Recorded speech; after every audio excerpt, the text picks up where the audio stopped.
నిన్న ఏమైందన్నా, మేము మా పార్టీకి మేము హైడ్రా కమిషనర్కి ఏం సంబంధం లేదు. ఈ ల్యాండ్ ప్రైవేట్ ల్యాండ్, ఇది గవర్నమెంట్ ల్యాండ్ కాదు, డిక్లేర్ అయిపోయింది. ఆల్రెడీ ఆయనకు ఫైనల్ కూడా పడ్డది.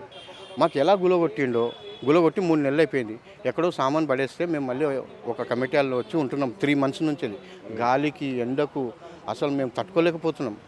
తట్టుకోక ఏం చేసినాము, మొన్న కేసు చూసినాము. ఇట్లా హైడ్రా కమిషనరు అన్యాయంగా పేదలకు గులగొట్టేసిండు, అది ఇది అని మొత్తం చూసినాక ఏం చేసినాం, సరే ఇక మా గుడిసెలు మేము వేసుకోవాలి కదా అని మేము వచ్చినాం. మేము రాగానే ధనధన పోలీసు వాళ్ళు వచ్చారు, లాక్కొని వెళ్ళిపోయారు మమ్మల్ని. లాక్కొని వెళ్ళిపోయి వాళ్ళు కంచేసి ఉన్నాక మీరు ఎట్లా వచ్చి పోయి అందులో ఉన్నారు, అది హైడ్రా హ్యాండ్ఓవర్లోనే ఉంది అంటే, సార్ హైడ్రా హ్యాండ్ఓవర్లో లేదు సార్, ఆల్రెడీ డిక్లేర్ అయిపోయింది, మేము చూపెట్టినాం పేపర్లు. చూపెడితే అవన్నీ ఏం లేదు, అది ఇంకా కోర్టులో నడుస్తుంది, అది ఇది అంటే మేము అన్నాం, సార్ మాకు రియల్గా మా దగ్గర ఉన్న ఖైదాలు ఇవి ఉన్నాయి సార్, చూడండి. మాకు లోక్ అదాలత్ నుంచి వెళ్ళి, సుప్రీంకోర్టు నుంచి వెళ్ళి, సిటీ సివిల్ కోర్టు నుంచి వెళ్ళి, హైకోర్టు నుంచి వెళ్ళి కూడా ఖైతాలు ఉన్నాయి సార్, మీరు చదువుకోండి. దీంట్లో మాకు ఏ రకంగా ఎప్పటిసంది మేము ఉన్నాము, మాకు ఎట్లా ఇచ్చిండు, మాకు అది అని మొత్తం అంతా డీటెయిల్స్ అన్నీ చూపెడితే చూసిర్రు, మాకు హక్కు ఉందని తెలుసు. అయినా మీరు అది కాదు ఇది కాదు అనేసి మా మీద కేసు పెట్టేసారు, ఎఫ్ఐఆర్ రాశారు. నిన్న ఎఫ్ఐఆర్ 8 మంది మీద రాశారు సార్. అది మన హౌసింగ్ బోర్డు నుంచి ఒక ఆమె వాణి మేడం అంట, ఆమెకు తీసుకొచ్చారు. మేము ఏం చేయలేమని తెలిసిపోయింది. ఆమె తోటి ఎట్లా రాపిచ్చారు అంటే, మేము హైడ్రా మనుషులను కొట్టినామంట, హైడ్రా మనుషులను కొట్టినామంట, తిట్టినామంట. మీరు ఇక్కడికి ఖాళీ చేయకపోతే రంగనాథ్ గారి ఇంటి దగ్గర పోయి ధర్నా చేస్తామని బెదిరించినామంట. అలా పోయి ప్రభాకర్ సార్కి చెప్పారు, సిఐకి, మధురా నగర్ సిఐ సార్కి చెప్తే ఆ ఆడమని అడ్డం పెట్టుకొని ఆయన వచ్చిండు. వచ్చి ఏంటమ్మా సిఐ వచ్చిండు, ఏంటమ్మా మీరు ఇలా చేశారంట కదా, అది ఇది ఏం అడగలే మమ్మల్ని, డైరెక్ట్ లాక్కొని వెళ్ళిపోయాడు. బండ్లో కూర్చోబెట్టుకొని అక్కడ పోయినాక, అమ్మ నా డ్యూటీ నేను చేస్తున్నా, మీరేమనుకోవద్దు, అది ఇది అనేసి ఆ మేడం తోటి కేసు మెల్లమెల్లగా ఇక్కడ మాటలు మాకు చెప్తూనే ఉన్నాడు. ఆ మేడం తోటి ఎఫ్ఐఆర్ రాపిచ్చేసిండు. ఎలా రాపిచ్చిండు అంటే, మీరు హైడ్రా కమిషనర్ ఇంటికి పోయి ధర్నా చేస్తున్నారంట కదా, మీరు ఇది వీళ్ళకు ఎవరికి మన హైడ్రా వాళ్ళ మనుషులను కొట్టారంట కదా, అందుకే నేను వచ్చానమ్మా, వాళ్ళు చెప్పారు కాబట్టి వచ్చారు, నేను లేకపోతే నేను రాకపోతుండే అని ఆయన మెత్తగా జారుకున్నాడు. సరే ఇప్పుడు ఏమని రాసిండు, మేము వాళ్ళని కొట్టినామంట చేసినామంట అని ఎఫ్ఐఆర్ రాసేసి మా అందరు సంతకాలు తీసుకొని, ఏదైనా పంచాయతీ అయితే మా దగ్గరకు వచ్చి మాట్లాడుకోవాలి, ఎవరితో మాట్లాడొద్దు, మీరు వెళ్ళిపోండి అని పంపించేసి రాత్రి 12 గంటలకు.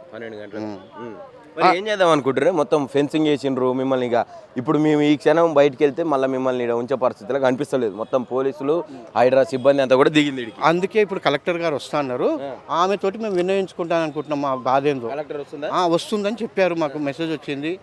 మా మేడం వస్తే ఆమె ముంగట మేము, అమ్మ మాకు న్యాయం చేయండి, మీరే చెప్పారు ఇది గవర్నమెంట్ ల్యాండ్ కాదని, మీరే చెప్పారు ఇది ప్రైవేట్ ల్యాండ్ అని, అలాంటి టైంలో మీరే మాకు న్యాయం చేయండి అమ్మా. అన్యాయంగా మమ్మల్ని మేము వచ్చి మా గుడిసెలు మేము వేసుకుంటుంటే మా హైదరాబాద్ మనుషులను కొట్టిర్రు, మా ఇంటికి వచ్చి ధర్నా చేస్తారని ఎవరిలో మనుషులను పిలుచుకొచ్చి వాళ్ళ ద్వారా మా మీద కేసు పెట్టిస్తారు. అది జరుగుతుంది సార్. ఇగో చూడండి, మీకు వీడియో చూపెడతాను. ఎలా వచ్చి ఆయన మమ్మల్ని లాక్కపోయింది, ఇగో ఇలా వీడియో ఉంది, చూడండి సార్, చూడండి, మీరు జాగ్రత్తగా చూడండి. గబగబా వచ్చిండు, మేము మంచి కూర్చొని ఉన్నాం అంతే, చల్లగాలికి వచ్చిండు, గబగబా వచ్చిండు, మమ్మల్ని తీసుకొని వెళ్ళిపోయిండు. అక్కడ తీసుకుపోయినాక రాత్రి 12 గంటల వరకు కూర్చోబెట్టి మాకు డామ్ డీమ్ డూసుకో ఆయన భాషల కళ్ళతో చూడడము, బెదిరించుడో ఉంటాయి కదా సార్ కొన్ని లుక్స్, ఆ రకంగా మమ్మల్ని ఇది చేసేసి మళ్ళీ మాకు న్యాయం చేయాలి కదా సార్, పోయి చెప్పాలి కదా కమిషనర్ సార్కి, పోయి హైడ్రా మనుషులని చెప్పాలి కదా. అది ఏంటండి మీరు, వాళ్ళది ఉన్నదే 1000 గజాలు, వాళ్ళు 10 మందే ఉన్నారు, వాళ్ళకి ఏదో పంచిచ్చేసి కంచేసేసి మనం చూసుకుందానంటే మాకు మంచిది, ఆయనకు మంచిది. మీకు ఎన్ని చూపెడుతున్నాం ఎవిడెన్స్ అంటే, అవంట నడవాయంట, చెల్లాయంట, ఉరికాయంట, పరిగెత్తాయంట. మళ్ళీ మేము 1971 నుంచి ఉన్నోళ్ళము. ఇప్పుడు మమ్మల్ని మొన్న మార్చిలో ఉగాది పండుగ రోజు తీసేసారు సార్. 1974 నుంచి ఉన్న వాళ్ళకి మొన్న తీసేసారు. కట్టిన ఇల్లు గులగొట్టేస్తే మేము పిచ్చోళ్ళమా సార్? ఇన్ని సంవత్సరాల సంది ఉన్నాలో మాకు ఎవరైతే దానం ఇచ్చిండో, గిఫ్ట్ ఇచ్చిండో, ఆయన ఇప్పటివరకు ఆయన ముఖం చూడలే. మేము మా నాన్న మా అమ్మలు వాళ్ళు చూసారు అప్పట్లో, మా తాతలు.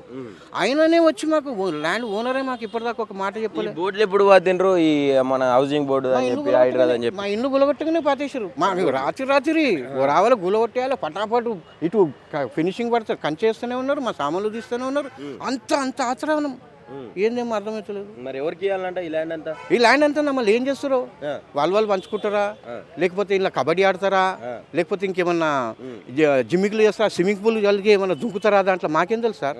మేమన్నా ఏమన్నా చేసుకోర్రి, దుంకుతారా దుంకుర్రి, ఏం కానీ మాకు వదిలేరు బాబు. మాది వదిలేసేయండి, మేము చెప్పేది గది, మా పోరాటం అదే. కలెక్టర్కి ఏం చెప్తాం మరి వచ్చిన తర్వాత? కలెక్టర్కి ఆల్రెడీ మేము చెప్పేశాం, ఆల్రెడీ చెప్పినాం, ఆమెకు పేపర్లు ఇచ్చేసినాం. ఆ పేపర్లు మేము ఎస్సీ కమిషన్ దగ్గర పోయి, ఎస్సీ లెవెల్లో నడుస్తుంది మాకు, ఎస్సీ కమిషన్ లెవెల్లో నడుస్తే వాళ్ళందరి దగ్గర నోటీసులు పోతే వాళ్ళు ఏమన్నారంటే హైడ్రా కమిషనర్కి వీళ్ళకి పిలిచి, ఇప్పుడు గవర్నమెంట్ వాళ్ళు ఉంటారు కదా, మొత్తం పిలిచి కూర్చోబెట్టి ఇదేందమ్మా ఎవరైనా ఇవ్వండి అని అడిగారు. వాళ్ళు ఏం చేశారు, సార్ అది నవాబ్ ల్యాండే, వీళ్ళు ఉన్నది వాస్తవమే, గుడిసెలు వేసుకొని ఉన్నది వాస్తవమే, అది వాళ్ళకి ఇచ్చినది వాస్తవమే, కానీ రాతపూర్వకంగా రాసియలేదు, మామూలుగా నోటి మాట అని చెప్పారు. ఇక వాళ్ళు ఏం చెప్పారంటే ఇక మీకైతే హట్స్ ఉన్నాయని మేము రాసాము, మీరు క్లెయిమ్ చేసుకోండి అన్నారు. అది చెప్పారు సార్. మేము వచ్చాము, మేము క్లెయిమ్ చేసుకోవాలంటే మేము వేసుకోవాలి కదా సార్, మేము వేసుకోవాలి. పెద్ద మనుషులను అందరినీ పిలుస్తున్నాం, రండి ఇక్కడనే న్యాయం చేయండి మాకు. మేము లేకపోతే మేము ఇట్లనే మాకు ఇలాగే చేస్తూ ఉంటే ఇక మాకు ఓపిక నశించిపోయి ఏ దొంగలమో, ఏ దొంగతనం వాళ్ళ ఇంట్లో పోయి దొంగతనం చేయాలని, ఎవరి ఇంట్లో పోయి దొంగతనం చేయాలో చూడాలి. ఇక ఆ బతుకైపోతుంది మాది.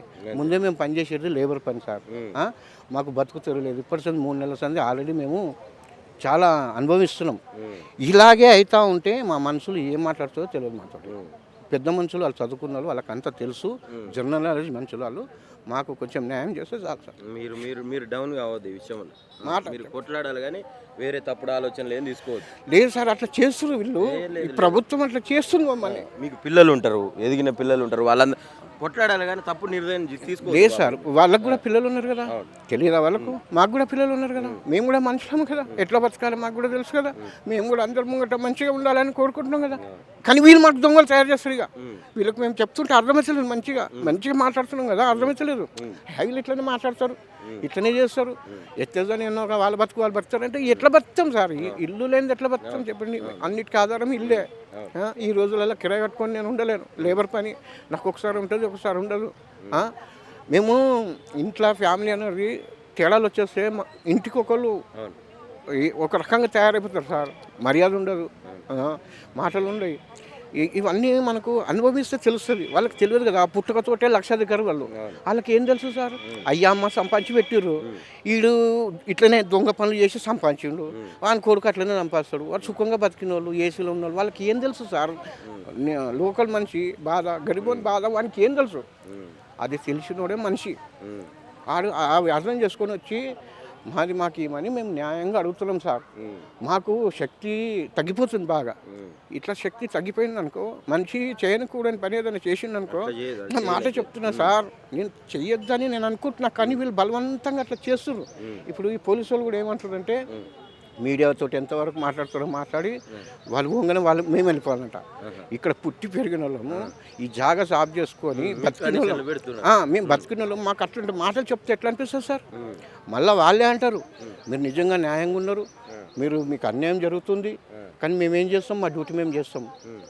అట్లాంటి డ్యూటీ చేసినా ఒకటే, కుక్క డ్రైనేజ్లు అవి అంటారు కదా, అది సాఫ్ చేసినా కొంచెం మంచి బతకవచ్చు.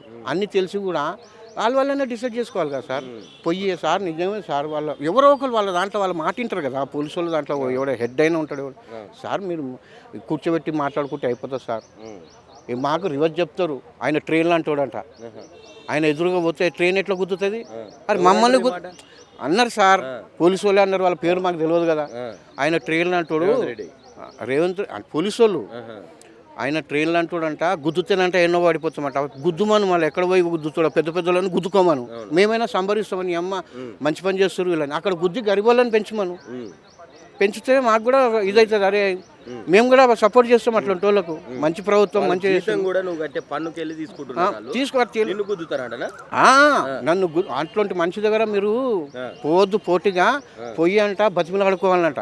నేను అన్న కోర్టు ఏమని చెప్పింది సార్ మొన్న, కోర్టు కంటే పెద్దోని కాదు కదా నేను, కోర్టు చెప్పిన తీర్పు ప్రకారము ఆయన తగ్గాలి, మేము కాదు తగ్గేది.